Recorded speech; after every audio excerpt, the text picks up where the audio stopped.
رات کا نہ جانے کون سا پہر تھا جب وہ نازک جان سیاہ چادر سے خود کو ڈھانپے، بارش میں بھیگتی کامتا وجود لیے سڑک کی خاک چھانتے کسی میڈیکل سٹور کی تلاش میں تھی۔ مٹھی میں دبوچ رکھے چند نوٹوں کو وہ ممکنہ طور پر تر ہونے سے بچا رہی تھی، لیکن اس کی کوشش ناکام ٹھہر رہی تھی۔ ماری بے بسی اس کے موٹی موٹی غلافی سبز آنکھوں سے اب آنسو دھاروں کی صورت بہنے لگے تھے، جنہیں بارش کی بوندیں خود میں مدغم کر رہی تھیں۔ آج اسے احساس ہوا تھا بنا مرد کے ایک عورت کا اس دنیا میں رہنا ایسا ہے مانو کانٹوں سے بھری راہ کا سفر کرنا۔ اس کا شوہر، اس کا محبوب شوہر تو اسے تب اپنے گھر والوں کے دباؤ میں آ کر تنہا کر گیا جب اس کے وجود کا حصہ اپنی کوکھ میں پال رہی تھی۔ ممتا کا مقام حاصل کرنے تک کا سفر اس نے تنہا اپنی بوڑھی بیمار ماں کے ساتھ گزارا تھا، اور اب اس کا 1 سالہ بچہ بخار میں تپ رہا تھا، جسے اپنی بوڑھی بیمار ماں کے حوالے کرتے وہ اب اس کی دوائیوں کے لیے میڈیکل سٹور کی تلاش میں تھی۔ ہچکیوں سے روتے وہ دونوں ہاتھ سینے پر باندھے چند قدم آگے بڑھی تھی کہ اسے ایک سٹور کھلا ملا۔ لبوں پر یکدم مسکان نے بسیرا کیا، تھکن زدہ مسکان۔ تیزی سے آگے بڑھتے وہ اپنی تنخواہ کی آخری بچی رقم سے اپنے بچے کی دوائی لیتے گھر لوٹی تھی۔ اماں، کچی آبادی میں موجود اس چھوٹے سے گھر کا لکڑی کا دروازہ کھولتے اس نے اپنی ماں کو پکارا ہی تھا کہ سامنے نظر آتا منظر دیکھتے اس کا وجود منجمد ہوا۔ ہاتھ میں موجود دوائیوں کی تھیلی زمین بوس ہوئی۔ سامنے اس کی ماں، بلیک 3 پیس میں ملبوس، بالوں کو جیل کی مدد سے سلیقے سے سیٹ کی ہے، سنہری رنگت، تیکھے نقوش اور دراز و توانا قد و قامت کا حامل برہان بخاری اپنے آفس سے نکلتا وہاں موجود ہر ورکرز کی توجہ خود کی جانب مبذول کرواتا اب سیڑھیوں کی جانب بڑھ رہا تھا۔ چال میں وقار اور چہرے پر سجی بردباری اور رعب، وہ سبز آنکھوں والا ایک مغرور شہزادہ تھا جس کے پاس نہ صرف وجاہت تھی بلکہ ایک ایسی مقناطیسی کشش بھی تھی کہ نہ صرف صنف مخالف بلکہ ہم صنف بھی اس کی جانب متوجہ ہوتے ستائش میں ڈوبتے تھے۔ موبائل پر نظریں جماتے اس نے ابھی آخری سیڑھی پار کی ہی تھی کہ ایک نازک وجود اس سے ٹکراتے زمین بوس ہوا۔ برہان نے نظریں اٹھائے، زمین پر گری خود کی جانب قہربار نگاہوں سے تکتی لڑکی کی جانب دیکھا۔ سبھی پیشانی پر بل سمٹ آئے۔ اس لڑکی پر نظر پڑتے ہی اس کی سبز آنکھوں اور تاثرات میں بیزاری چھلکنے لگی۔ مسٹر برہان۔ برہان نے اسے نظر انداز کرتے گزرنا چاہا تھا کہ وہ زمین سے اٹھتی اس کی راہ میں حائل ہوتے تیکھے لہجے میں اسے مخاطب کر بیٹھی۔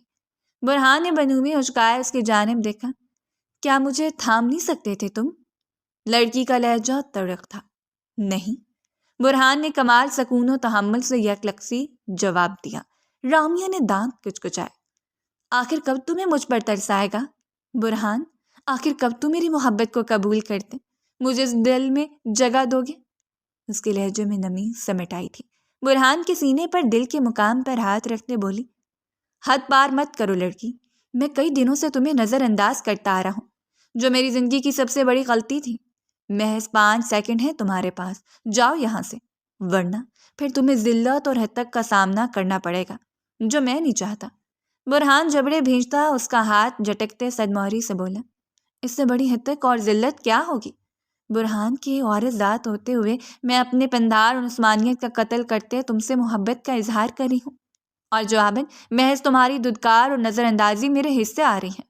محبت نہ صحیح، نرمی نہ صحیح، بس اس آفس میں ایک چھوٹی سی نوکری ہی دے دو، کم سے کم پھر تم نظروں کے سامنے تو رہو گے۔ رامیہ کا لہجہ فریادی تھا۔ ڈھیٹ ہو تم، اور تم جیسے ڈھیٹوں سے نمٹنا جانتا ہوں میں۔ Guards, guards! برہان کا پارا ساتویں آسمان کو جا پہنچا تھا۔ رامیہ کے لفظوں اور اس قدر ہٹ درمے انداز پر وہ پوری قوت سے دھارا۔ وہاں تعینات گارڈز اس کی دھار پر فوراً اس کے نزدیک آئے۔ نکال باہر پھینکو ان خاتون کو، اور خیال رکھنا یہ آئندہ کے بعد اس آفس کے نزدیک نظر نہ آئے۔ تہمکانہ لہجے میں کہتا وہ رامیہ کی تحریر اور بے یقینی سے پہلی نظروں کو نظر انداز کرتا سر جھٹکتے آگے بڑھتا چلا گیا۔ نہیں برہان، برہان چھوڑو مجھے، میں نے کہا چھوڑو مجھے۔ دیکھنا تم ایک دن تمہیں بھی محبت ہوگی، بے انتہا ہوگی۔ برہان بخاری، ایک ایک دن میں تمہیں اپنا بنا کر دم لوں گی۔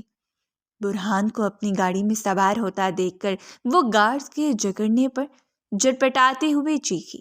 برہان نے اس کی چیخوں کو نظر انداز کرتے گاڑی سٹارٹ کی، جبکہ گارڈز رامیہ کو جکڑے آگے بڑھتے چلے گئے۔ رامیہ متوسط گھرانے سے تعلق رکھنے والی بلا کی ضدی اور خودسر لڑکی تھی، جو برہان پر اپنا دل ہار بیٹھی تھی۔ برہان اس کی یونیورسٹی میں چیف گیسٹ بنتے کلچر ڈے میں شمولیت اختیار کرنے آیا تھا، اور رامیہ حسین اس کی وجاہت پر مر مٹتے اس سے محبت کی دعوے دار بنتے پچھلے 1 ماہ سے بھکاری کی مانند خالی خشکول لیے اس کے در آتے اسے اس کی محبت کے متمنی تھے۔ لیکن برہان ایک ایسی چٹان ثابت ہوا تھا جسے اس کی محبت کی شدت ہلانے یا اس میں درار ڈالنے سے قاصر رہی تھی۔ کون سی سلطنت کا سلطان ہے جو ہمارے اس غریب خانے میں جلوہ افروز ہونے کو ہے؟ گھر میں افراتفری کا ماحول دیکھ کر وہ صوفے پر بیٹھتے اپنے والدہ سے مستفسر ہوئی، جو ملازمین پر برس رہی تھی۔ برہان بخاری آ رہا ہے گھر، نامور بزنس مین ہے، تمہارے بابا کے ڈوبتے بزنس اور قرضے سے نجات کا ذریعہ۔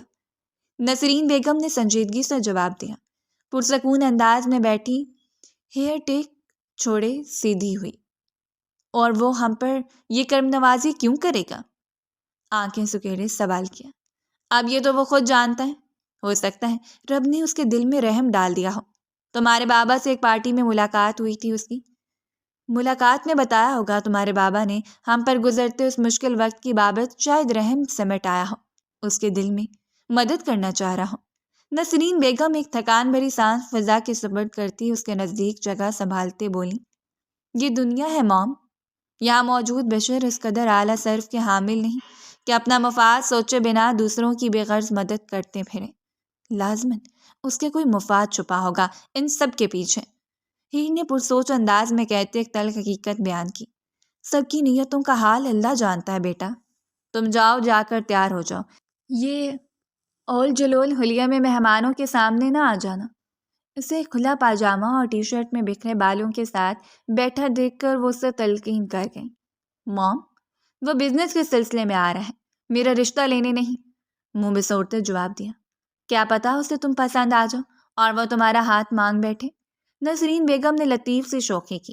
ہیر نے بے ساختہ جرجری سے بھری، اللہ نہ کرے، مجھے سخت نفرت ہے بزنس مین سے، یوں لگتا ہے مانو انسان ہی روبوٹ ہو، کام کام کام، نہ گھر کے لیے وقت، نہ اپنوں کے لیے پیار، 24 گھنٹے دولت اور کام کی ہوس حاوی رہتی ہے ان پر۔ وہ صوفے سے اٹھتے اپنے بال جوڑے میں قید کرتے ہوئے کہتی اپنے کمرے کی جانب بڑھ گئی۔ نسرین بیگم افسردگی سے نظروں سے اوجھل ہوتی اس کی پشت کو تکتی رہی، جانتی جو تھی کہ یہ نفرت باپ کے کام سے محبت اور اس سے غفلت کی بدولت اس کے دل میں آ سمائی ہے۔ لاؤنج میں جامع خاموشی کا راج تھا۔ کاشف انصاری خاموش نگاہوں سے سامنے بیٹھے سالی شان مرد کو دیکھ رہے تھے، جس کی جانچتی نظریں اطراف میں گھومتے ان پر آن ٹھہری تھیں۔ ٹھیک ہے، میں تیار ہوں آپ کے بزنس میں انویسٹ کرنے اور آپ کا قرضہ اتارنے کے لیے۔ صوفے کی ٹیک چھوڑے وہ آگے کو ہوتا، گھٹنوں پر رکھے ہاتھ باہ ملاتا اپنے ازلی بے تاثر لہجے میں بولا۔ کاشف انصاری اور ان کے ہمراہ بیٹھا عمر انصاری اس کی رضامندی پر طمانینت اور پرجوشی سے مسکرا اٹھے۔ ہم آپ کے مشکور۔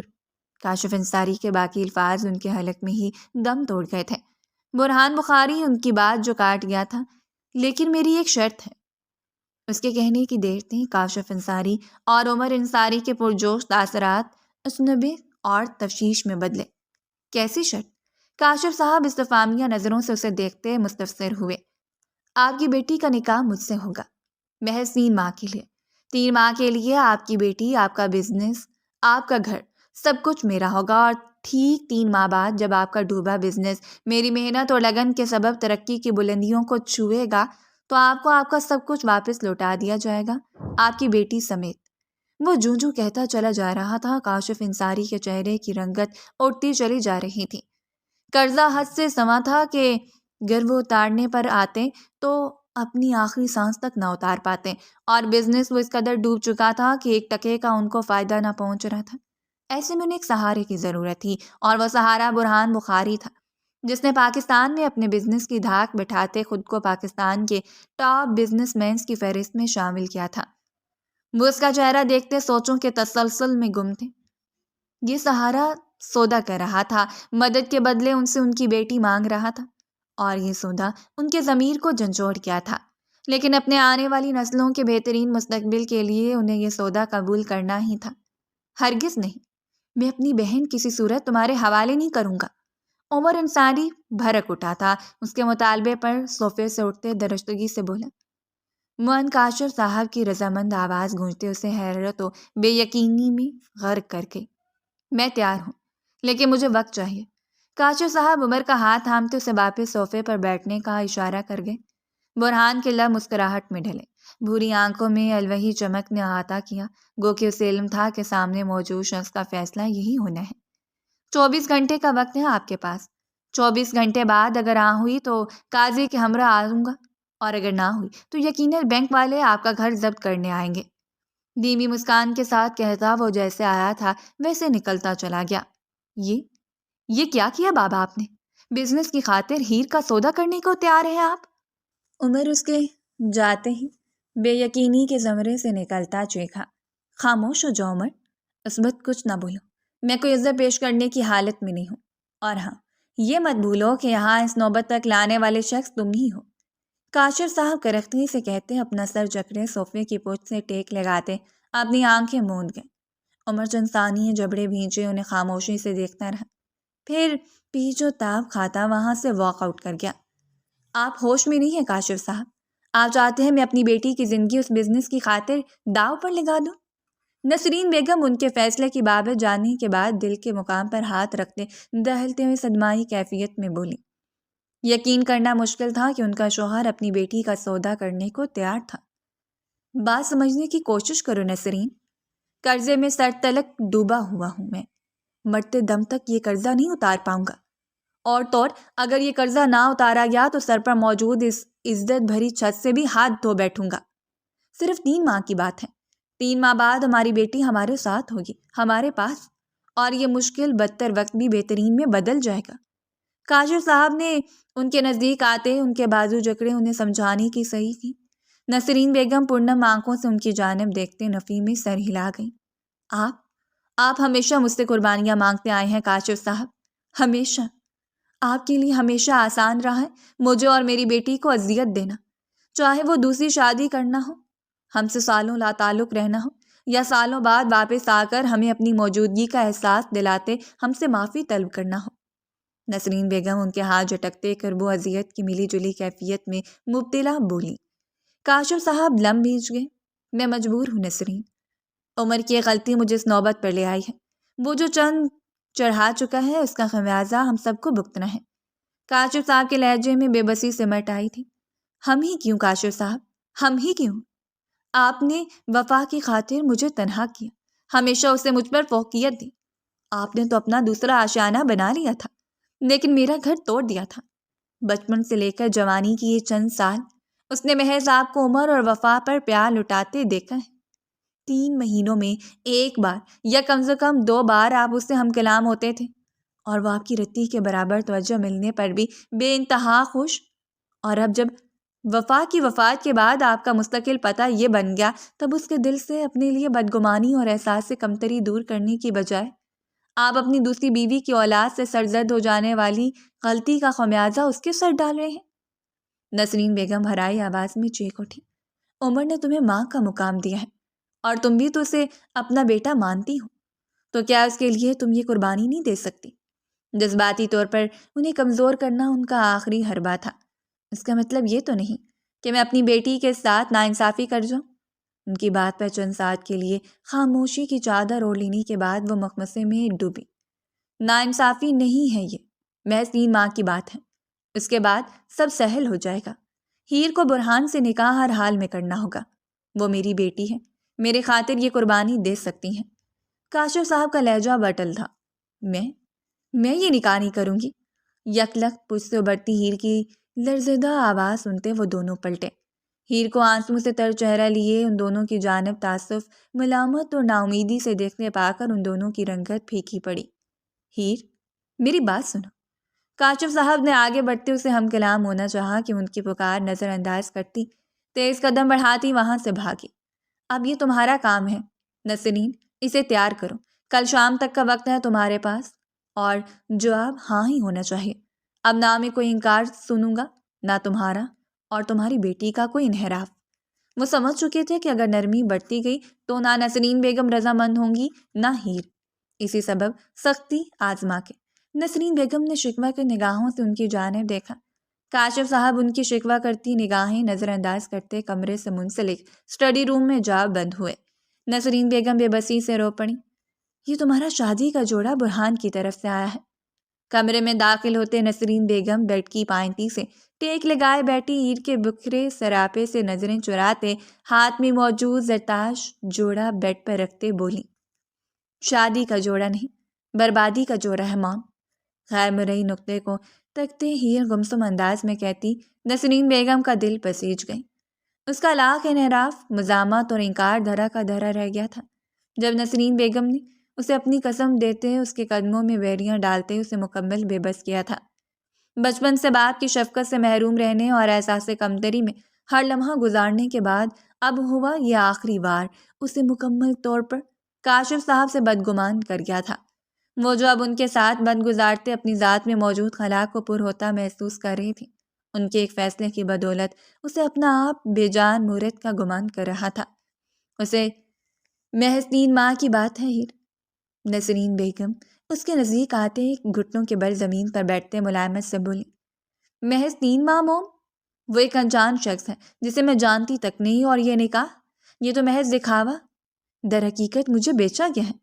نفرت ہے مجھے بابا سے، اس شخص سے جو اچانک میری زندگی میں آتا میرے سکون کو برباد کر گیا۔ ان کی جانب سرخ متورم نگاہوں سے دیکھتے بے تاثر لہجے میں کہتی وہ اٹھ کھڑی ہوئی۔ کہاں جا رہی ہو ہیر؟ اسے اٹھتے دیکھ کر نسرین بیگم نے استفسار کیا۔ اس کے لفظ ان کی روح تک کو جھنجھوڑ گئے تھے، لیکن وہ مجبور تھیں۔ آپ سب کے نزدیک یہ نکاح ہوگا، میرے نزدیک میری موت ہے۔ مر چکی ہوں میں اب، لاش۔ سرخ جوڑا تو پہنے سے رہی۔ وارڈروب کی جانب بڑھتے وہ سفید رنگ کے پیروں کو چھوتی فراق نکالتے دانت کچکچاتے ہوئے بولی، اپنی ذات کا تماشا نہ بناؤ یوں ہیر۔ نسرین بیگم اس کی ضد اور لہجے کی کرواہٹ بھانپتے خوفزدہ ہوئی تھیں۔ تماشا؟ میری ذات کا تماشا میں نے نہیں، آپ سب نے بنا ہے۔ جائیں، اہتمام کریں، اس شخص کی خطرداری بھی تو کرنی ہے، کوئی کمی نہ رہ جائے۔ آخر کو کروڑوں روپے جو وقف کر رہا ہے وہ۔ استزائیہ مسکراتے وہ طنزیہ کہتی واش روم میں جا بند ہوئی۔ پیچھے نسرین بیگم واش روم کے بند دروازے کو تکتی تعصب سے سر ہلاتی رہ گئی۔ یہ رہا معاہدہ۔ اس معاہدے کے مطابق اگلے 3 ماہ کے لیے آپ کے گھر سمیت آپ کی بیٹی مسٹر برہان کے حوالے ہیں۔ 3 ماہ مکمل ہوتے ہی آپ کی بیٹی کو آزاد کر دیا جائے گا اور آپ کی تمام دولت اور ڈوبتا بزنس بحال کرتے آپ کے حوالے۔ برہان کے ہمراہ موجود وکیل چند کاغذات کاشف صاحب کی جانب بڑھاتا ایک بار پھر تمام شرائط دہرا چکا تھا۔ کاشف صاحب نے ایک نظر پاؤں پر پاؤں جمائے رونت اور شان سے صوفے پر براجمان برہان کی جانب دیکھا، جس کی نظریں بے تاثر تھیں۔ وہ چاہ کر بھی اس کے تاثرات اور نگاہوں کو بھانپتے اس کے دماغ میں چلتی سوچ کو پرپانے سے قاصر تھے۔ وکیل کے ہاتھ سے کاغذات تھامتے وہ ان کاغذات پر دستخط کر گئے۔ ان کے ساتھ براجمان عمر نے پہلو بدلا۔ معاہدے پر تو دستخط کر چکے ہیں آپ کاشف صاحب، اب اپنی صاحبزادی کو بلا لیں تاکہ نکاح نامے پر بھی دستخط ہو سکے۔ ٹائی کی نوٹ صحیح کرتے وہ گلا کھنکارتے اپنے اصلی لہجے میں گویا ہوا۔ کاشف صاحب نے سر کو اولے سے جنبش دیتے وہاں موجود ملازمہ کو اشارہ کیا، جس بات میں سر ہلاتے سیڑھیوں کی جانب بڑھ گئیں۔ چند منٹوں کے انتظار کے بعد فضا میں گلتی ایک مسحور کن مہک اور ہیل کی ٹک ٹک لاؤنج میں گونجتے وہاں موجود ہر ایک شخص کی نگاہ سیڑھیوں کی جانب مرکوز کر گئیں۔ برہان جو لبوں پر ہاتھ رکھے اپنی ہونے والی بیوی کا منتظر تھا، سب کی نگاہوں کے ارتکاز میں دیکھتے منجمد ہوا۔ پیروں کو چھوتی سفید فراق، ایک کاندھے پر ڈالا گیا دوپٹہ اور انچ بھر کی ہیل، وہ بھورے بالوں کو جوڑے میں قید کیے میک اپ اور مصنوعی آرائش سے پاک چہرہ لیے پورے اعتمادی سے چلتی اب سیڑھیاں پار کر رہی تھی۔ بھوری آنکھیں سرخ متورم اس کے تادیر رونی کی گواہی دے رہی تھیں۔ چھوٹی سی ناک بھی قدرے سرخ تھی، جبکہ گلابی کٹاؤ دار لب باہم سختی سے پیوست کر رکھے تھے۔ اس کی دودھیا رنگت میں سرخیاں قدرتی طور پر گھلتے اس کے حسن میں اضافہ کر رہی تھیں۔ برہان کی نظریں اس کے نقوش کو حفظ کرتے اس کے سراپے پر مرکوز ہوئیں۔ فراق کا گلا قدرے بڑا تھا، جس سے اس کی رعنائیاں جھلک رہی تھیں۔ فراق قدرے فٹ تھی کہ اس کی خمدار کمر بھی نمایاں تھی۔ وہ جو فرصت سے اس کے تراشیدہ بدن اور حسین چہرے کو ٹکٹکی باندھے دیکھ رہا تھا، ایک سوچ کے دماغ تک رسائی حاصل کرنے پر ٹیک چھوڑے اٹھ کھڑا ہوا۔ یہاں محض وہ نہ تھا، اس کے علاوہ اس کے گارڈز اور وکیل بھی موجود تھے۔ ہاتھوں کی مٹھیاں سختی سے کستے اس نے ہیر سے نظریں ہٹاتے ارد گرد دیکھا۔ اپنے گارڈز اور وکیل کی نظریں ہیر پر جمی دیکھ کر اس کے اعصاب چٹک اٹھے۔ ناقوش میں تناؤ پھیلا، گردن، ماتھے اور ہاتھوں کی رگیں صاف ظاہر ہونے لگیں۔ اگلے ہی پل وہ بپڑا بادل بنا آگے بڑھتے آخری سیڑھی پر کھڑی ہیر تک آیا۔ ہیر جو کاشف صاحب اور عمر کو شکوہ کی نگاہوں سے دیکھتی برہان کی جانب متوجہ ہوتے، اس کی وجاہت سے مغلوب و مرعوب ہوئی تھی۔ اس کی اس حرکت پر ٹھٹک سی گئی۔ خود سے ایک قدم کی دوری پر کھڑے برہان کو دیکھ کر اس کا تمام اعتماد ہوا ہوا۔ وہ بھوری آنکھوں میں غضب لیے اسے دیکھ رہا تھا اور ہیر و دھیر بن میں مبتلا تھی کہ آیا ان آنکھوں میں غضب کے سبب برپا ہوا ہے۔ لیکن اس کی اگلی جسارت ہیر کو دم ساتھ لینے پر مجبور کر گئی۔ دوپٹہ سر کی زینت ہے، یہ سر پر جمع ہی اچھا لگتا ہے زوجہ محترمہ۔ آپ نے جو لباس پہنا ہے وہ اپنی بے ہودگی کے سبب مجھے ایک آنکھ نہ بھایا ہے، لیکن یہ آپ کی پہلی اور آخری غلطی سمجھ کر میں درگزر کر گیا ہوں۔ کاندھے پر پڑا اس کا دوپٹہ ہاتھوں میں جکڑے وہ اس کے سر پر ڈالتے، اس کے سینے پر اچھی طرح پھیلاتے اسے مکمل ڈھانپ کیا تھا۔ ہیر کی سانسیں بے ترتیب ہوئیں۔ وہ کیسے اس شخص سے نفرت کر پائے گی جو نفرت کی بنتی بنیاد کو ہی اپنے عمل اور لفظوں سے ہلا گیا تھا۔ میرا لباس، میری مرضی، یہ شادی نہیں معاہدہ ہے۔ خود کو اس شخص کے سحر انگیز شخصیت کے اثر سے نکالتی وہ اس کی بھوری آنکھوں میں آنکھیں ڈالے ترنگ بولی، منسوب تو میرے نام سے ہیں آپ، اور میرے نام سے منسوب شے ہو یا انسان نمائش کا سامان نہیں بنتا۔ چلے نکاح کا وقت ہو چلا ہے۔ اس کے یوں برجستہ جواب پر برہان کے لبوں کے کنارے مسکراہٹ میں ڈھلے۔ نرمی و ملائمت سے کہتا وہ اس کے آگے اپنا ہاتھ پھیلا گیا۔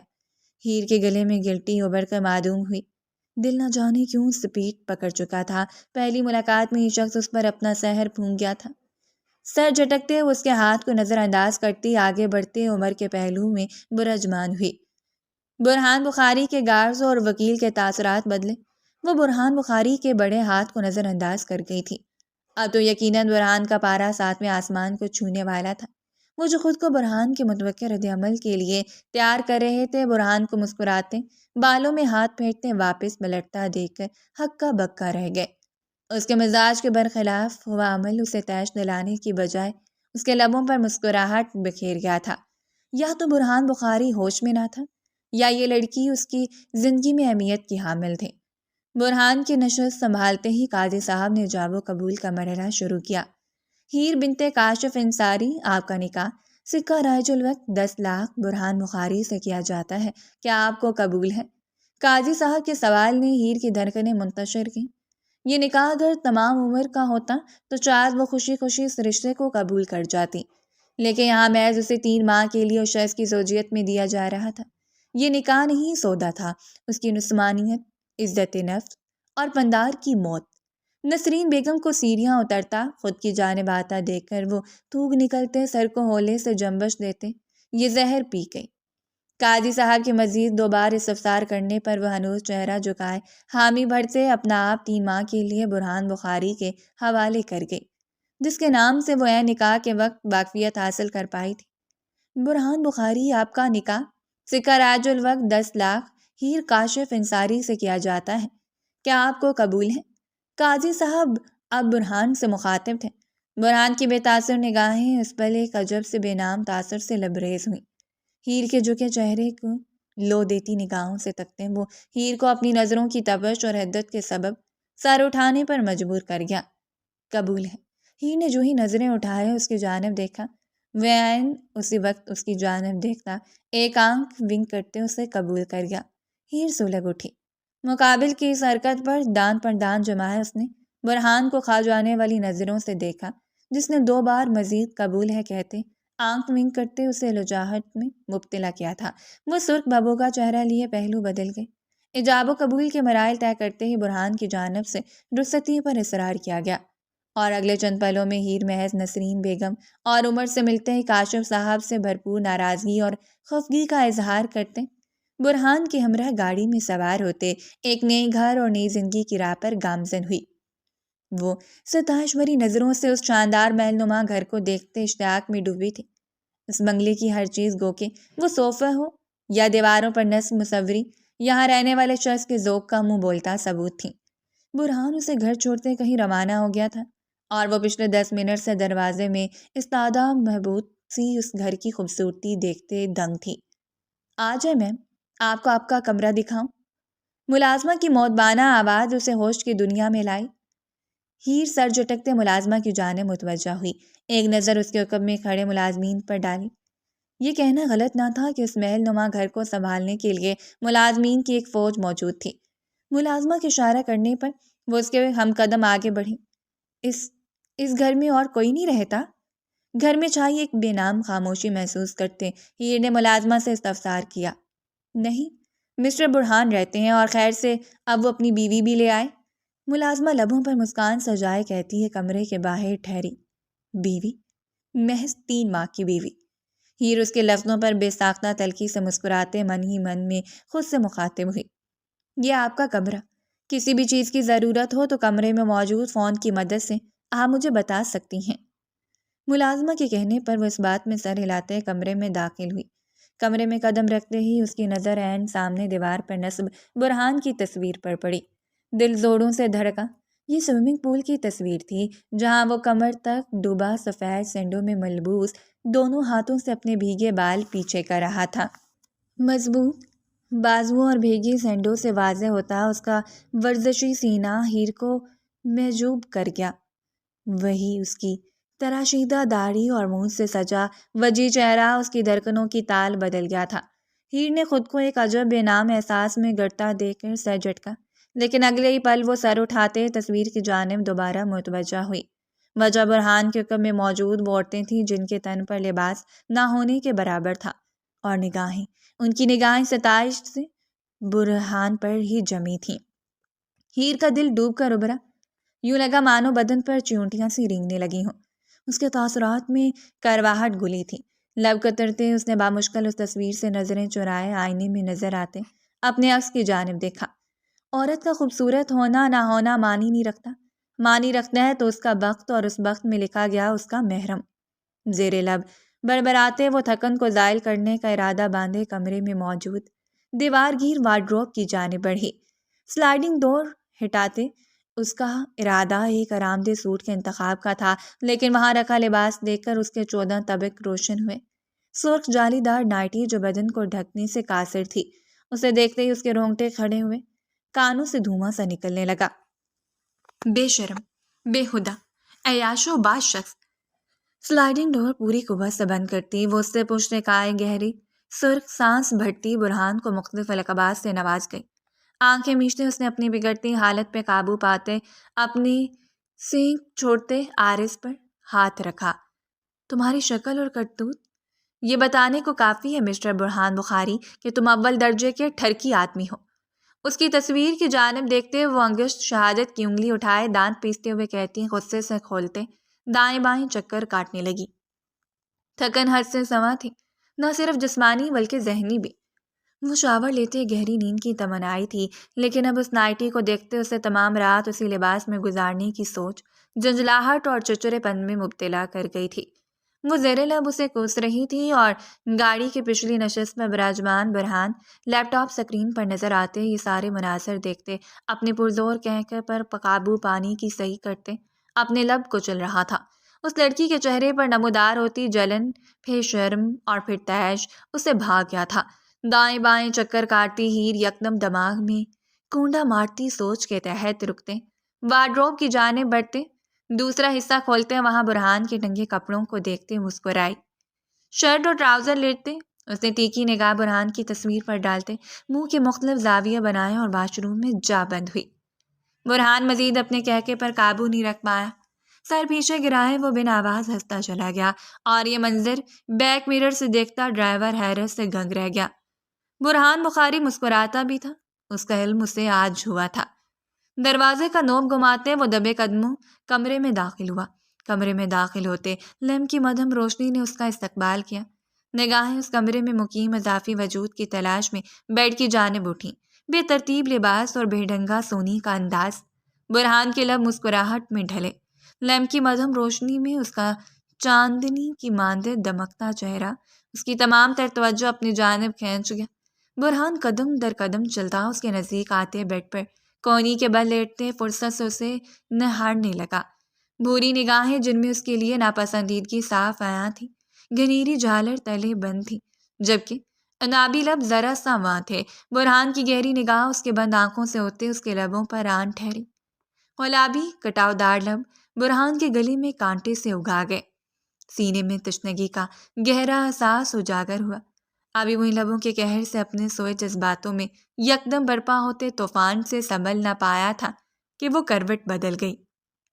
سفید کھلی شرٹ اس کے کندھوں سے تقریباً مکمل ڈھلتے اس کی بے داغ بازو اور کمر کو واضح کرتے برہان کے گلے میں گلٹے سے ابھر گئے۔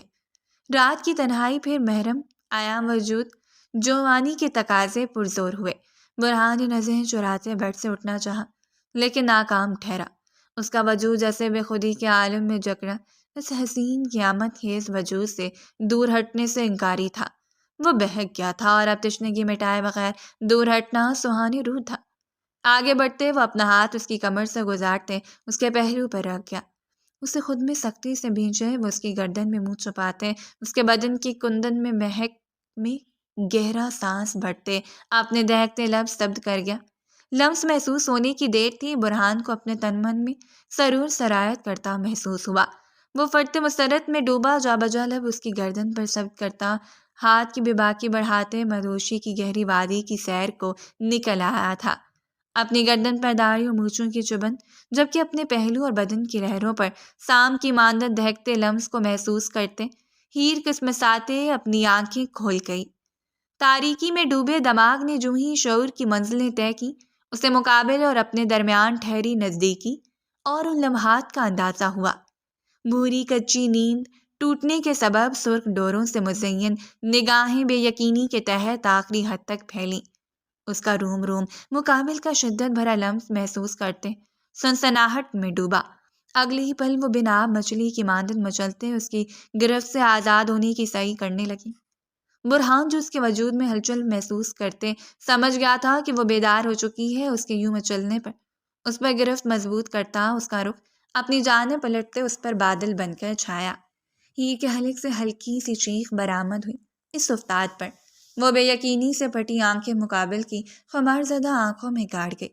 ان آنکھوں میں لکھے پیام پڑھتے اس کا تن بدن کانپ اٹھا۔ یہ تم کیا کر رہے تھے؟ کامتی آواز میں بے تکا سوال پوچھا۔ تمہاری سمجھ کے مطابق کیا تھا یہ؟ مقابل نے جواب دینے کی بجائے دو بدو سوال کیا۔ اس لمحے اس کا یوں بے تکا سوال اسے جی بھر کر بدمزہ کر گیا تھا۔ تم میری نیند کا فائدہ اٹھاتے میرے ساتھ وہ اس کے یوں سوال پر سوال کرنے کے باعث جنجلاہٹ کا شکار ہوتی کلس کر کہتی، مارے شرم اپنا جملہ مکمل نہ کر پائی۔ اس کو لاک کی ہے۔ اسے 1 انچ کی دوری پر اپنا چہرہ لائے خمار زدہ نگاہوں سے اسے دیکھنا پزل کر رہا تھا۔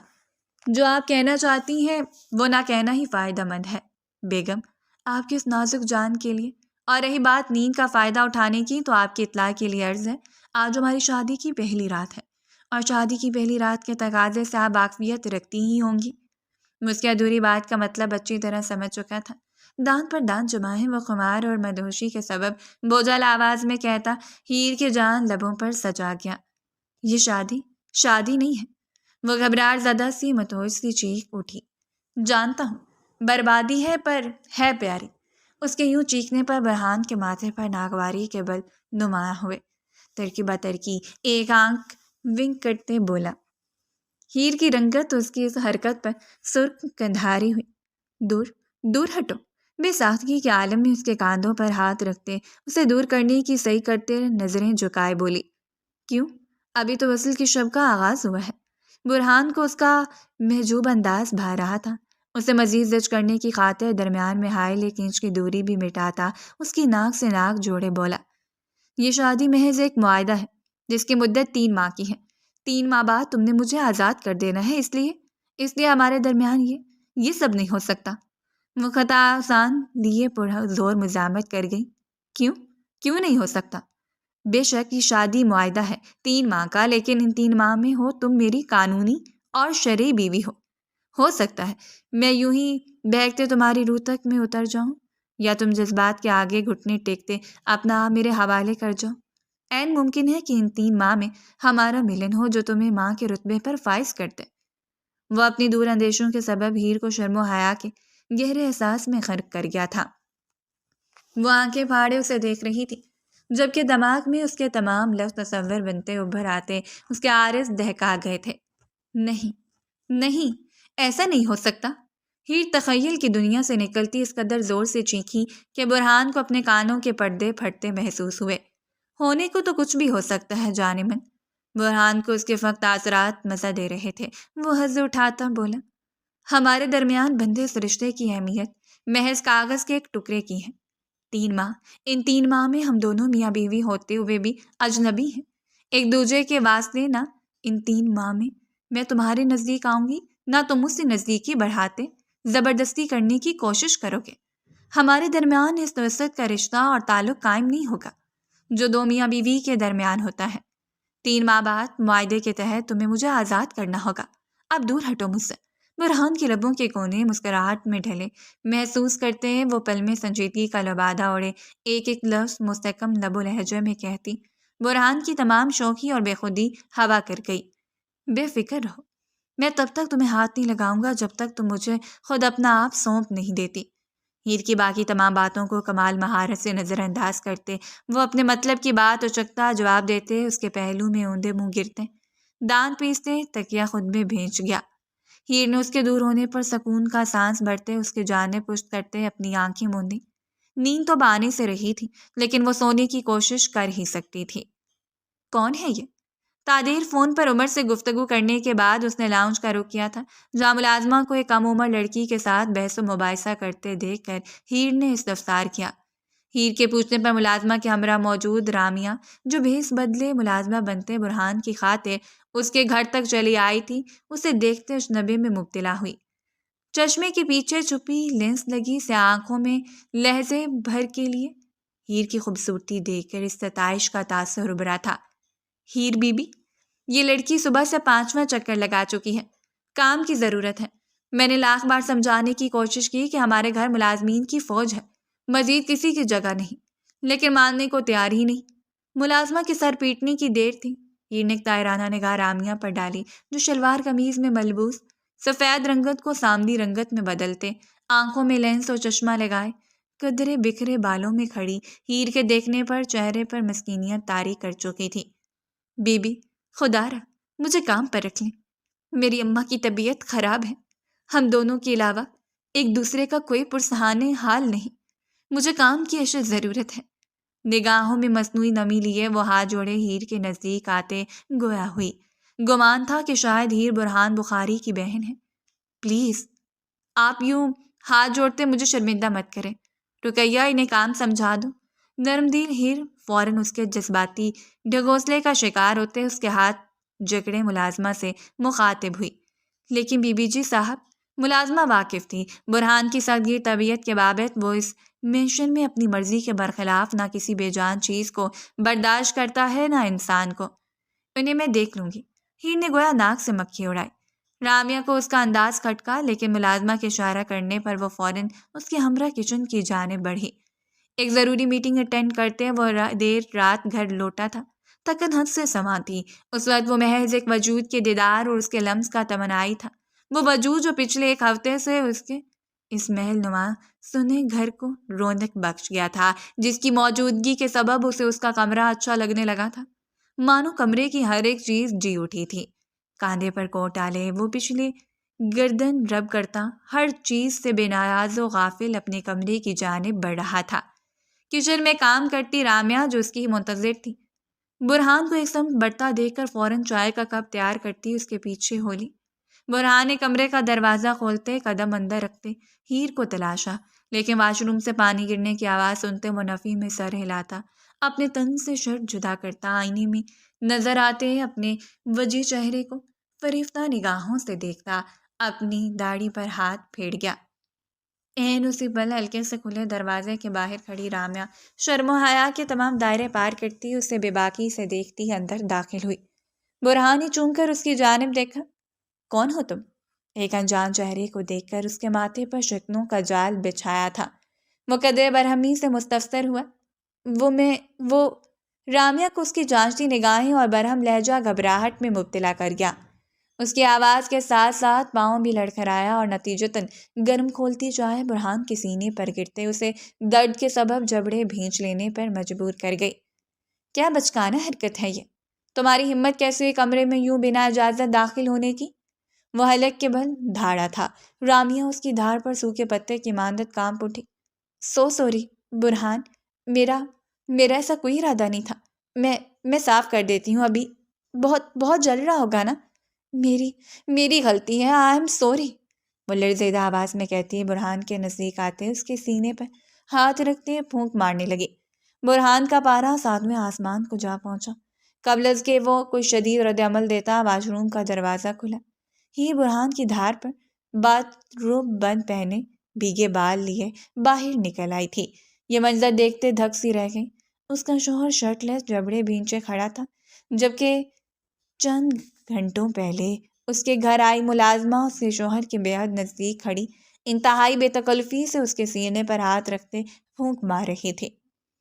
ہیر کی بھوری آنکھیں پہلے تحیر و تعجب سے پھیلیں، پھر ان میں جلن کا جذبہ شدمت سے لہرایا اور پھر تیش کے دیکھتے شعلے۔ یہ منظر دیکھتے اسے اپنا تن بدن جل کر خاکستر ہوتا محسوس ہوا۔ دور ہٹو اس سے، حالانکہ بل چیختی وہ تیش کے سبب سرخ رنگت لیے برہان کے نزدیک آتے اس کا بازو جکڑے اسے رامیہ سے دور کر گئی۔ ہیر کے اس کمرے میں موجودگی رامیہ کو حیران کر گئی۔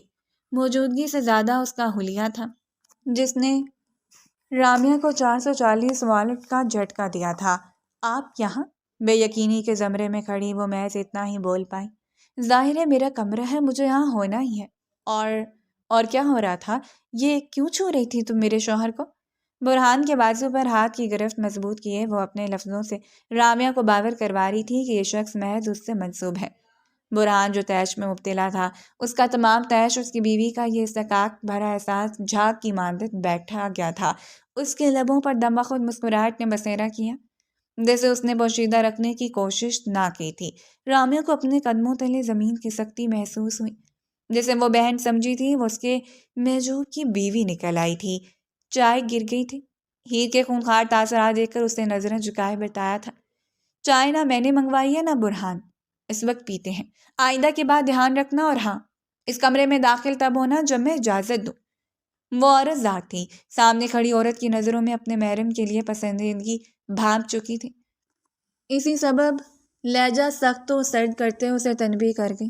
رامیہ نے اس بات میں سر ہلاتے زمین پر پڑا کپ اٹھایا اور باہر کی راہ لی۔ مزید وہاں ٹھہرتی تو اس انکشاف پر پھوٹ پھوٹ کر رو پڑتی۔ کیا تھا؟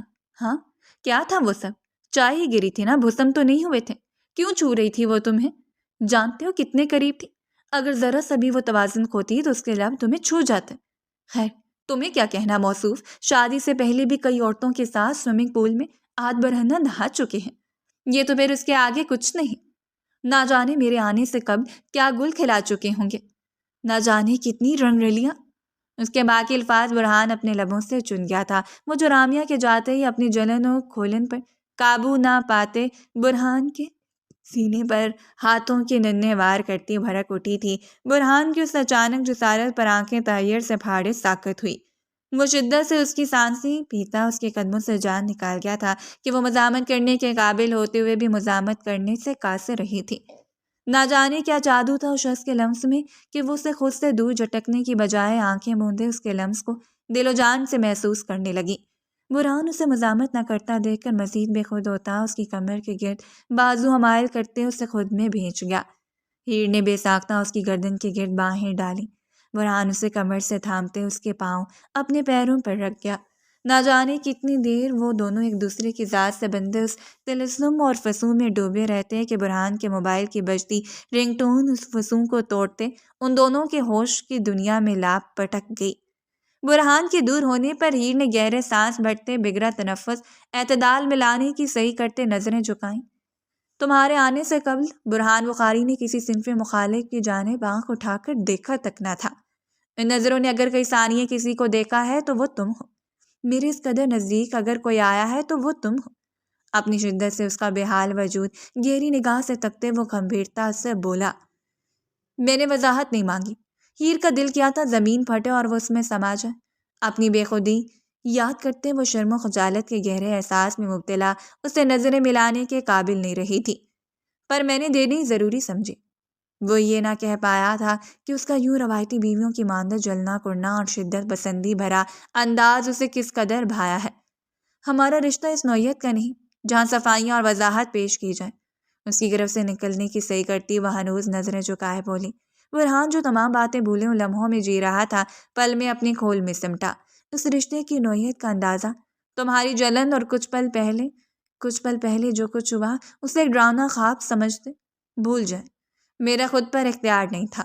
وہ برہان کے لفظ اچلتے لہجے کو سرد بنائے کہتی پوری قوت کے ساتھ اس کا حصار توڑتی اس سے دور ہوئی۔ کیا مستقبل میں ایسی مزید بے اختیاریوں کی توقع کی جا سکتی ہے؟ اسے ڈریسنگ روم کی جانب بڑھتا دیکھ کر وہ اپنے بالوں میں ہاتھ پھیرتا شوخ لب و لہجے میں بولا۔ ہیر نے آنکھیں میٹ کر خود پر ضبط کیا، مقابل اسے خوف میں مبتلا کر رہا تھا۔ نہیں، ٹکا سا جواب دیتے وہ ڈریسنگ روم کا دروازہ زوردار آواز کے ساتھ بند کر گئی۔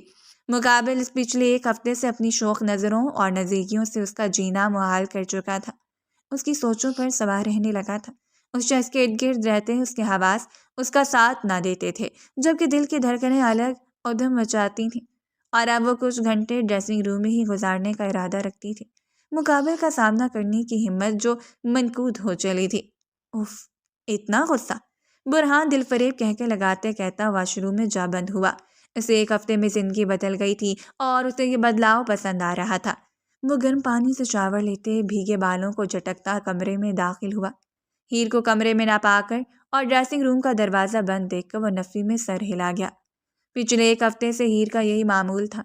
مابین حائل ہوتی ذرا سی نزدیکی کے بعد وہ گھنٹوں ڈریسنگ روم میں گزارتی تھی۔ من دماغ میں ہوتا جھماکا اسے لب بھینچنے پر مجبور کر گیا۔ اپنی داڑھی پر ہاتھ پھیرتے وہ تاثرات میں سنگینی لیے کمرے سے باہر نکلا۔ لاؤنج میں آتی اس کی نظر کچن میں کھڑی رامیا پر پڑی، جو ہاتھ میں تیز دھار چاقو پکڑے سوچوں کے تسلسل میں ڈوبی ہوئی تھی۔ برہان کے دل نے بیٹ مس کی، دل نے اس کی خطرناک ارادوں کا اندیہ دیا۔ تیز قدم بڑھاتا وہ اس تک آتا، برق رفتاری کے عالم میں اس کی گردن جکڑے اسے کچن کی دیوار سے لگا گیا۔ رامیا کے ہاتھ سے چھڑی زمین بوس ہوئی، وہ جو اچانک افتاد پر چیخنے کو لب واں کر گئی تھی۔ برہان کے خطرناک حد تک سنگین تاثرات دیکھ کر اس کی چیخ حلق میں ہی دم توڑ گئی۔ کیوں آئی ہو یہاں؟ کیا ارادہ ہے تمہارا؟ نقصان پہنچانا چاہتی ہو میری بیوی کو؟ ہاں؟ اس کی گردن پر دباؤ بڑھاتا اس کے ہاتھ میں خنجر دیکھ کے دل میں پنپتا خوف اس پر ظاہر کرتا پھنکارا۔ رامیا سانسیں گھٹنے کے سبب سفید رنگت لیے نفی میں سر ہلا گئی۔ وہ جانتی تھی مقابل اسے پہچان گیا ہے۔ اپنی نادانی میں وہ اس کا نام جو لے گئی۔ نہیں، رامیا نم آنکھوں کے لیے بامشکل بولی۔ برہان اس کے انکار پر اس کی گردن پر گرفت کمزور کر گیا۔ یہاں سے چلی جاؤ لڑکی، میں نہیں چاہتا تمہاری وجہ سے میرے اور میری بیوی کے درمیان کوئی غلط فہمی پیدا ہو، نہ ہی میں چاہتا ہوں کہ تم اسے کوئی ضرر پہنچاؤ، کیونکہ اگر اسے ایک خراش تلک آئی میں تمام لحاظ بالائے طاق رکھتے تمہیں زندہ زمین میں درگور کر دینے سے دریغ نہیں برتوں گا۔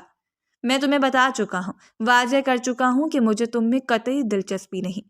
پھر یہ اونچے ہتھ کنڈے اپناتے کیوں اپنی رسواریاں روند رہی ہو، اپنی وقت گنوا رہی ہو؟ یہ احساسات اور جذبات اس شخص کے لیے بچا کر رکھو جو تم سے محبت کرے۔ وہ کوئی تماشا نہیں چاہتا، دبی دبی آواز میں غراتے رامیا کو اپنی گرفت سے آزاد کر گیا۔ رامیا نے خانستے لبوں پر زخمی مسکان سجائی۔ مقابل کی آنکھوں، انداز اور لفظوں سے اس کی بیوی کی فکر اور محبت جھلک رہی تھی، وہ محبت جس کی وہ متمنی تھی۔ تو ثابت ہوا تھا منچاہی چیزیں نہیں ملتی، کبھی کبھار نہیں ملتی۔ محبت کرتے ہو اس سے؟ سوال پوچھنا بیکار تھا، لیکن پھر بھی پوچھ بیٹھی۔ برہان اس سوال پر ساکت ہوا۔ محبت اور وہ بھی ہیر سے؟ یہ کیسے ممکن تھا آخر؟ اس کی خاموشی رامیا پر انکشاف کر گئی تھی کہ مقابل اپنی محبت سے ناآشنا ہے۔ مبارک ہو برہان بخاری، تمہیں محبت ہوئی ہے اور بے انتہا ہوئی ہے، لیکن مجھ سے نہیں۔ تمہاری آنکھیں تمہارے دل کی عکاسی کر رہی ہیں، رامیا نے بھرائے لہجے میں کہا۔ برہان نظریں چرا گیا، مانو آنکھوں میں لکھی محبت کی تحریر کو پوشیدہ رکھنا چاہو۔ یہ عشق ہے اور عشق و مجھ چھپائے نہیں چھپتے۔ بالآخر سمجھ آ گیا مجھے کہ جو نصیب میں نہیں اس کے لیے چاہے جتنی بھی ایڑیاں رگڑ لو، در در کی خاک چاند لو، منتیں مرادیں کر لو، وہ ہمیں نہیں ملتا۔ تم اب کسی اور کے ہو اور رامیا حسین غاصب نہیں ہے۔ پلکوں کی باڑ توڑتے عارض پہ بہہ نکلتے آنسو صاف کرتے وہ دھیمی مسکان کے ساتھ صبر و تحمل سے کہتی، ایک آخری نگاہ برہان کی سنجیدگی میں ڈوبے چہرے پر ڈالتے وہاں سے نکلتی چلی گئی۔ محبت اور مجھے نہیں، یہ جھوٹ ہے کیا؟ واقعی میری آنکھیں؟ نہیں نہیں، یہ جھوٹ ہے، محض جھوٹ۔ نظروں سے اوجھل ہوتی اس کی پشت کو تکتے وہ خود کلامی کے عالم میں بربرایا، اور پھر تمام رات برہان نے وہیں لاؤنج کے صوفے پر جاگتے محبت ہے یا محبت نہیں ہے کہ مخمصے میں ڈوبے گزاری۔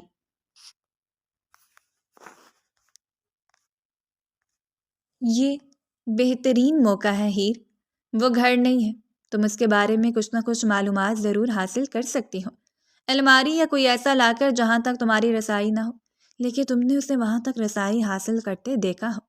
کچھ بھی ایسا، کوئی دراز، کچھ بھی یاد کرو۔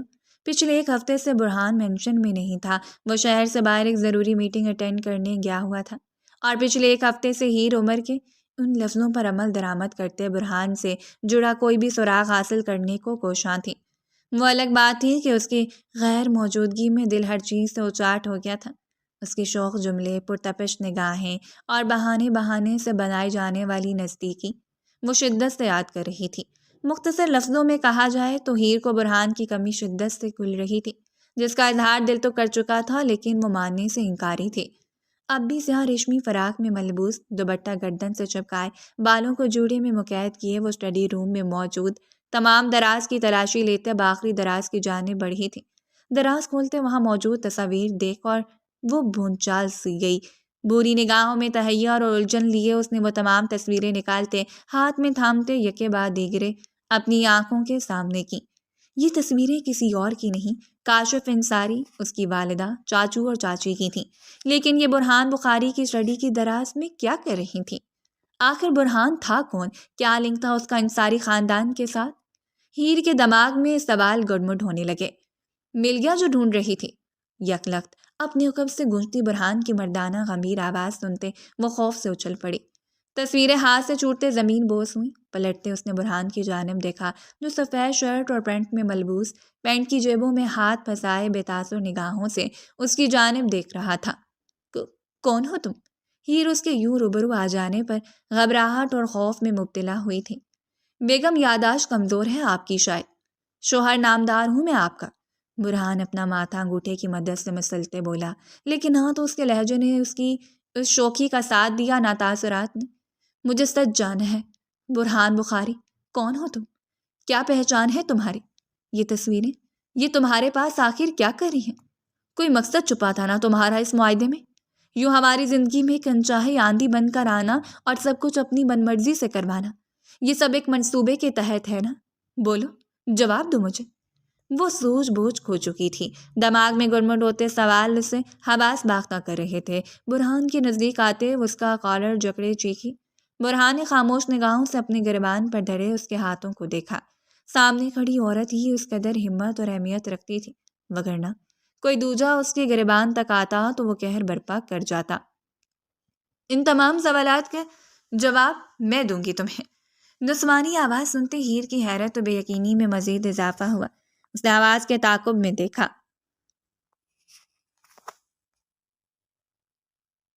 دیدہ زیب لباس میں ملبوس ایک عمر دراز خاتون کو اپنی جانب مشفقانہ نظروں سے دیکھتے اس کے ہاتھ برہان کے گریبان سے ہٹتے چلے گئے۔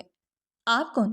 سامنے موجود خاتون کی شخصیت کا اثر تھا کہ اس کی آواز دمخود نرم ہوئی۔ میں تمہارے شوہر نامدار کی ماں، فروا بیگم مسکراتے ہوئے بولی۔ ہیر نے استفہامیہ نظروں سے برہان کی جانب دیکھا۔ وہ تو برہان کو تن تنہا سمجھ بیٹھی تھی۔ برہان نے نظریں جھکائے اس بات میں سر ہلاتے اس کے بن بولے سوال کا جواب دیا۔ ادھر آؤ، اس سے کیا پوچھتی ہو تم بہو؟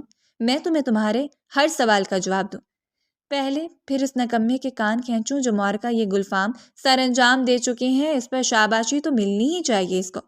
فروا بیگم ان دونوں کو نظروں میں باتیں کرتا دیکھ کر مسکراہٹ ضبط کرتی ہیر تک آتے، اس کا ہاتھ تھامتے اسے لیتے صوفے پر بیٹھی۔ ساتھ برہان کی خاطر تواضع بھی کی تھی۔ اس قدر تناؤ زدہ ماحول میں بھی ہیر کے لب برہان کی جھاڑ پر مسکان میں ڈھلے تھے، جنہیں دیکھتا برہان تعصب سے نفی میں سر ہلا گیا تھا۔ ماضی کاشف انصاری اور ماہر انصاری دونوں بھائی تھے۔ ماں باپ کی قدرتی موت کے بعد کاشف انصاری کے ذمے تمام ذمہ داریاں آن پڑی تھیں، جنہیں انہوں نے خوش اسلوبی سے نبھایا تھا۔ نسرین بیگم سے شادی کے بعد انہوں نے تقریباً 3 سال اولاد نرینہ کا انتظار کیا تھا، لیکن پھر وہ اپنے آفس میں کام کرنے والی ایک ورکر وفا میں دلچسپی لیتے ان سے شادی کر چکے تھے۔ ان 3 سالوں میں انہوں نے ماہر انصاری کی شادی ان کی پسندیدہ عورت فروا بیگم سے کروائی تھی، جو ان سے مالی حیثیت میں کمتر تھی۔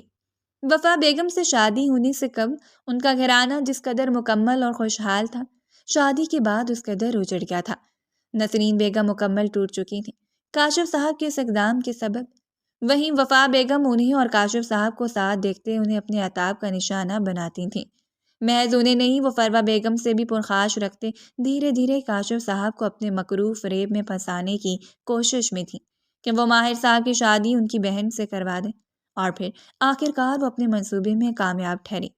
کاشف صاحب اور ماہر صاحب کو مکمل نسرین بیگم اور فروا بیگم سے بدگمان کرتی وہ نہ صرف نسرین بیگم کو الگ گھر میں منتقل کروا چکی تھیں بلکہ فروا بیگم کو گھر سے بھی نکلوا چکی تھیں۔ ماہر صاحب محجوب بیوی سے اس قدر بدگمان ہو چکے تھے کہ فروا بیگم کے 1000 منتوں اور فریادوں کو نظر انداز کر گئے تھے۔ فروا بیگم کو انہوں نے اتنی مہلت نہ دی تھی کہ انہیں یہ بتا پاتی کہ ان کی کوکھ میں ان کے وجود کا حصہ پل رہا ہے۔ فروا بیگم شوہر کے اس جدائی کے بعد اپنی بوڑھی والدہ کی دہلیز پر آن بیٹھی تھی۔ 9 ماہ جیسے تیسے کاٹنے کے بعد انہوں نے ننھے برہان کے ہمراہ مختلف کمپنیز میں کام کرتے گھر سنبھالا تھا، اور پھر ایک دن برہان کی طبیعت خرابی کے بدولت رات کے طوفانی بارش میں بھیگتی وہ اس کے لیے دوائیں لیتے گھر لوٹیں تو اپنی ماں کو سیڑھیوں سے گرا بے جان پایا۔ ستم در ستم سہتے وہ مکمل ڈھہ سی گئیں، لیکن ننھے برہان کے لیے انہوں نے ہمت باندھی۔ چھوٹا سا گھر فروخت کرتے وہ دوسرے شہر جا بسی۔ دن رات انتھک محنت کرتے انہوں نے برہان کو پالا پڑھایا اور اس مقام تک لا کھڑا کیا کہ وہ ان کے آگے کی زندگی بہترین بنانے کے لیے ہر مشکل سے گزر جانے کی ہمت خود میں رکھتا تھا۔ برہان جو ماں پر بیتی تمام اذیت سے واقف تھا، بچپن ہی میں یہ ارادہ باندھ بیٹھا تھا کہ وہ ایک روز کاشف اور ماہر انصاری سے بدلہ لے گا، لیکن جب اس نے تمام معلومات حاصل کی تو جانا اس کا باپ دوسری شادی کے 2 ماہ بعد ہی اپنی نئی بیوی کے ہمراہ پلین کریش میں وفات پا چکا ہے، جبکہ وہ عورت جو اس کی ماں کی بربادی کی ذمہ دار تھی کینسر جیسے مرض میں مبتلا دار فانی سے کوچ کر گئی ہے۔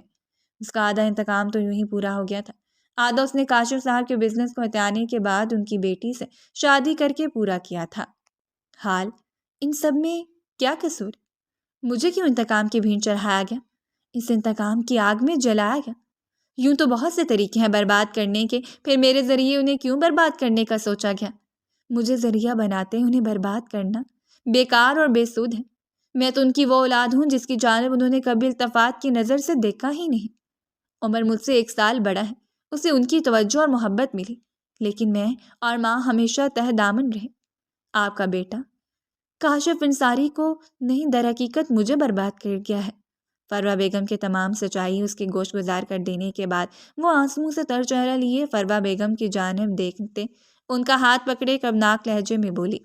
فروا بیگم کا دل بوجھل ہوا، جبکہ برہان پر اس کا لفظ بلفظ بھاری ثابت ہوا۔ میرا بیٹا یہاں غلطی کر گیا ہے بیٹا، تمہارے ساتھ کی گئی زیادتی کی معافی میں تم سے مانگتی ہوں۔ اسے انتقام میں عورت کو گھسیٹنے یا مہرہ بنانے کی ضرورت نہ تھی۔ فروا بیگم اس کے آنسو صاف کرتی اسے معافی مانگ بیٹھی۔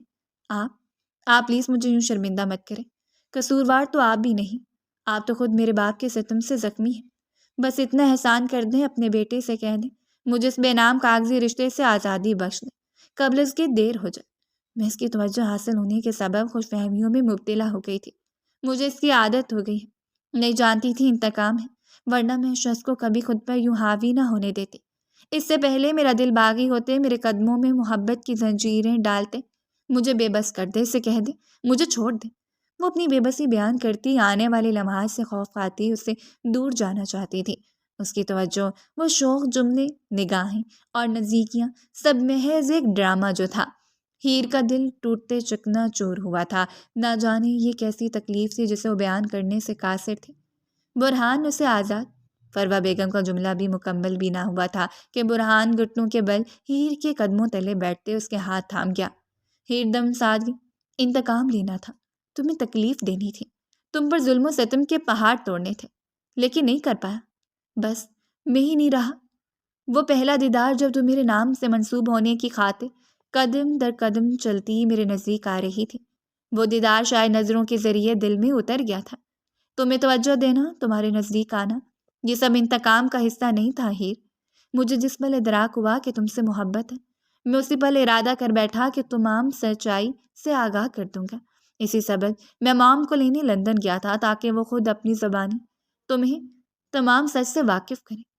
میں جانتا ہوں اس سچائی نے تمہیں تکلیف سونپی ہے، لیکن یقین کرو میرا، میں اس تکلیف کا ازالہ کر دوں گا، لیکن آزاد نہیں کروں گا، کسی صورت نہیں۔ محبت ہو تم میری، عشق ہو میرا، میری محرم، میری غیرت ہو، تمہیں چھوڑنا ناممکن ہے میرے لیے۔ اس کے آنسوؤں سے تر چہرے کو محبت پاش نگاہوں سے دیکھتا، گمبھیر پراسر لہجے میں اعتراف محبت کرتا اس کے ہاتھ لبوں سے لگا گیا۔ فروہ بیگم مسکرا اٹھی۔ ان کا بیٹا انہیں اپنے احساسات سے واقف کر چکا تھا۔ ایک ہفتے قبل گزری وہ رات جب رامیا کے لفظوں نے برہان بخاری کی آنکھوں سے نیند چرائی تھی، وہ ادراک کی رات تھی۔ وہ معاہدہ، ہیر کے بہتے آنسو تھم سے گئے۔ وہ حق دق سی اس کی جانب دیکھتے گمسم انداز میں مستفسر ہوئی۔ اس کی کوئی اہمیت اور بکت نہیں، بکت ہے تو اس نکاح نامے کی، ان 3 کول کی جو میں تمہیں میرے حوالے کر گئے ہیں۔ تمہیں چھوڑا تو جی نہیں پاؤں گا، یہ جاننے کے بعد تو بالکل نہیں کہ میری بیگم کے احساسات میرے لیے بدل رہے ہیں۔ وہ آخر میں دھیما سا مسکرایا تھا، مانو اس کے لفظ یاد کرتے سرور سا محسوس ہوا۔ میں نہیں کرتی تم سے محبت۔ وہ تمام باتیں بھولتے اس کے آخری بات پہ تلملاتے چمک کے بولی، میں نے تو کہا ہی نہیں تمہیں مجھ سے محبت ہے، میں نے کہا تمہارے احساسات بدل رہے ہیں۔ شاید دل کی بات زبان تک رسائی حاصل کر گئی ہے۔ وہ کھل کر مسکرایا تھا، اسے اپنے ازلی انداز میں لوٹتا دیکھ کر اس کی انگلیوں سے کھیلتے بولا۔ ہیر نے اسے نظریں چراتے آنسوؤں کا گولا حلق میں اتارا۔ مقابل کا اظہار محبت اسے جس قدر تقویت اور راحت بخش گیا تھا، یہ وہی جانتی تھی۔ کچھ پل پہلے تمام سچ جاننے کے بعد اسے اپنا دل سینے سے کھینچتا محسوس ہو رہا تھا، لیکن اب اس کا دل پرسکون تھا۔ معافی ملے گی اب اس بندہ ناچیز کو سلطانہ، یا پھر یہ سلطان یوں ہی آپ کے قدموں میں بیٹھا آپ کی معافی کا طلبگار رہے؟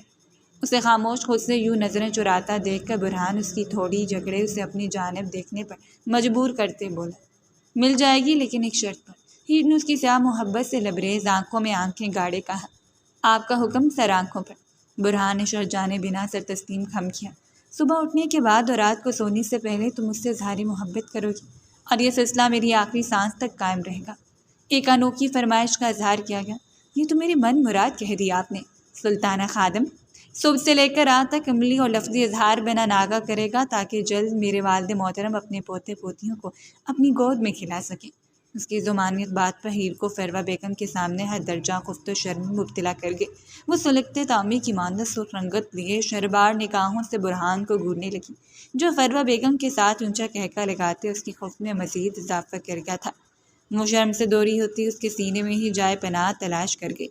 چاہتا تو آپ کی تمام جائیداد اور بزنس واپس نہ لوٹاتا، اپنا انتقام کی آگ کو بجھا جاتا، لیکن ماں اور بیوی کے کہنے پر میں نے اپنا معاملہ اللہ کے سپرد کیا۔ یہ آپ کی ہر اس چیز کے کاغذات جو آپ نے میرے حوالے کیے تھے، آپ کا سب کچھ آپ کو مل چکا ہے، ماں سوائے آپ کی بیٹی کے، وہ اب میری ہے۔ تمام سچائی سے کاشف صاحب کا آگاہ کر دینے کے بعد وہ ٹیبل پر کاغذات پھینکتے بے تاثر لہجے میں بولا۔ ہیر نے پرنم نگاہوں سے کاشف صاحب کے جھکے سر کو دیکھتے برہان کا ہاتھ تھاما، جبکہ فروہ بیگم نسرین بیگم کے ہمراہ براجمان تھی۔ پچھلے 29 سالوں میں اندر ہی اندر مجھے ختم کرنے والے اس پچھتاوے اور پشیمانی کو سب سے پوشیدہ رکھتا آیا ہوں، لیکن اب وقت آ گیا ہے کہ مجھے اپنی پشیمانی کا اظہار کرتے معافی مانگ لینی چاہیے۔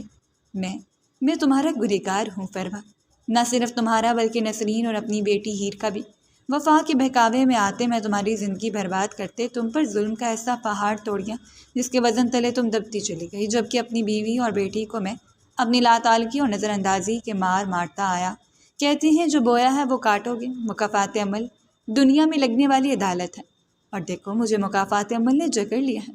وقت کا کھیل بھی کیا خوب ہے، کل معلوم ہوا کہ زندگی کا محض 1 برس بچا ہے میرے پاس، اور آج یہ میرے اعمال نامہ میرے سامنے کھلایا۔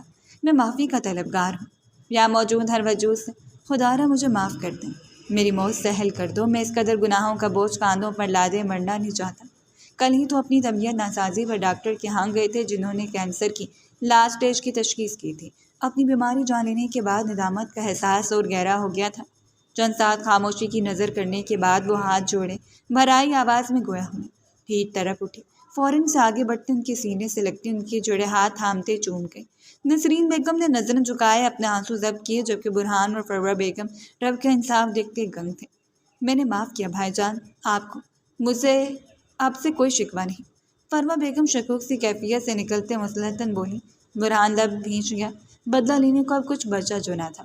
کیا تم نے معاف کر دیا اپنے بابا کو؟ اپنی سینے سے لگی ہیر کے ماتھے پر لب رکھتے انہوں نے پدرانہ شفقت سے استفسار کیا۔ میں محض آپ سے خفا تھی بابا۔ وہ خفگی دور ہوئی، ہیر آنکھوں سے تر آنکھیں ان لیے جی بھر کر دیکھتی ان کا ماتھا چوم گئی۔ کاشف صاحب نے آسودگی سے مسکراتے برہان کی جانب دیکھا جس نے ان کے دیکھنے پر نظریں پھیرتے باہر کی راہ لی تھی۔ اسے سنبھلنے کے لیے وقت درکار تھا، اس قدر جلد وہ اپنے دل کاشف صاحب کے لیے وسیع نہیں کر سکتا تھا۔ دل کا بہت اچھا ہے بابا، دیکھے گا جلد یوں بھول جائے گا سب باتیں جس سے کچھ ہوا ہی نہ ہو۔ برہان کی پشت کو تکتے وہ کاشف صاحب کو تسلی دے گئی۔ کاشف صاحب اس کی آنکھوں میں برہان کے لیے محبت دیکھ کر طمانینت میں ڈوبے۔ ان کی بیٹی برہان کی سنگت میں خوش تھی، ان کا دل گویا سکون میں ڈوبا تھا۔ نسرین بیگم دونوں باپ بیٹی کو ایک ساتھ یوں پہلی بار بیٹھا دیکھ کر دل ہی دل میں رب کی شکر گزار ہوئی۔ برہان چھوڑو مجھے، وہ لال ساڑی میں بکھرا سراپا لیے اس کی جسارتوں سے بحال منمنائی۔ ہرگز نہیں، کہا تھا ایک دن تم مجھے خود اپنا آپ سونپو گی۔ اب جب تم خود ہتھیاروں سے لیس میرے نزدیک آتے میرے جذبات جگا چکی ہوں، پھر کیسے میں تم سے دوری بنا؟ برہان اس کی گردن میں جا بجا لب سب کرتا مدوشی سے کہتے اس کے وجود میں گم ہوتا چلا گیا۔ ہیر نفی میں سر ہلاتے اس کی شدتوں کے آگے ہار مانتے اس کی گردن میں باہیں ڈالتے اسے اپنا آپ سپرد کر گئی۔ وہ سرخ ساڑی میں ملبوس سرتا پیر خود کو سجائے برہان کے نزدیک آتے اس رشتے کو مضبوطی کی جانب بڑھانے کے واسطے قدم بڑھا چکی تھی، اور برہان جو اس کی رضا کا ہی منتظر تھا اس کی قدم بڑھاتے ہی اسے خود میں سمیٹتے اس کی روح تک میں شامل ہوتا، اسے تمام عمر کے لیے اپنا بناتا چلا گیا تھا۔